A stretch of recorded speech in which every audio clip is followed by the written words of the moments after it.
Now this is truly an interesting Monday. I'm surprised, I must say, and I'll say it honestly. My mind's already looking at other candidates, Yuval Noah Harari and other people, for false prophet. Pope Francis has died on Easter Monday, aged 88. He died at the age of 88 at his residence in the Vatican's Casa Santa Marta. At 9:45 a.m. this morning, Cardinal Kevin Farrell, Carmelengo of the Apostolic Chamber, announced the death of Pope Francis from the Casa Santa Marta with the words, "Dearest brothers and sisters, with deep sorrow I must announce the death of our Holy Father Francis. At 7:35 this morning, the Bishop of Rome, Francis, returned to the house of the Father. His entire life was dedicated to the service of the Lord and of his church.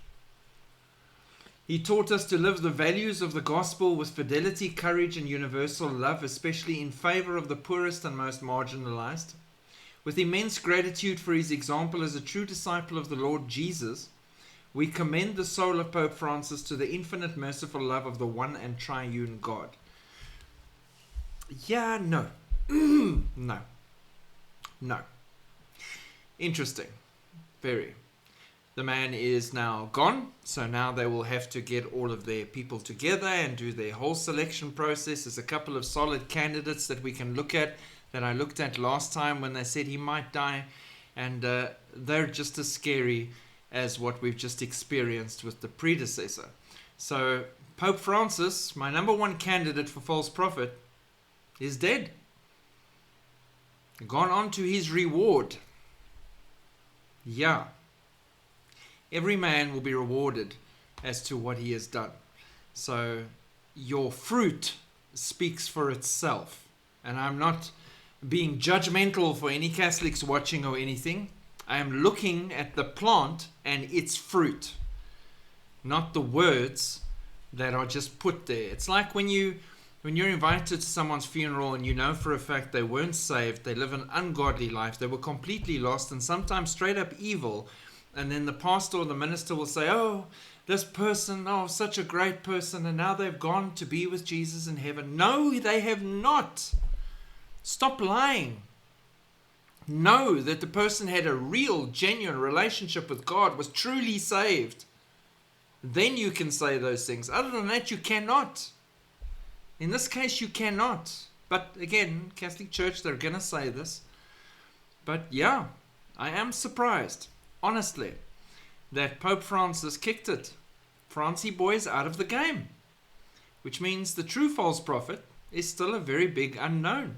A lot of potential candidates, but a big unknown. And what this teaches us is what I've been saying about Antichrist. I've got some people that are way more solid as candidates than others. Not that we're watching for Antichrist, but for an example, MBS, Mohammed bin Salman, really solid, strong candidate for me. The whole Muslim world will rally to him. He is a prince. He is of that part of the world that was of the Roman Empire. So he fits and checks a lot of boxes. And there's a lot more that I have all put together in a video, which I have yet to make. Sorry, Todd. We'll eventually get to. That show you what a strong candidate he is.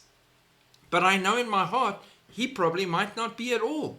And the true Antichrist is sitting in the shadows right now, pulling the strings, waiting to step into the light. And we're not seeing it. Because we're not meant to.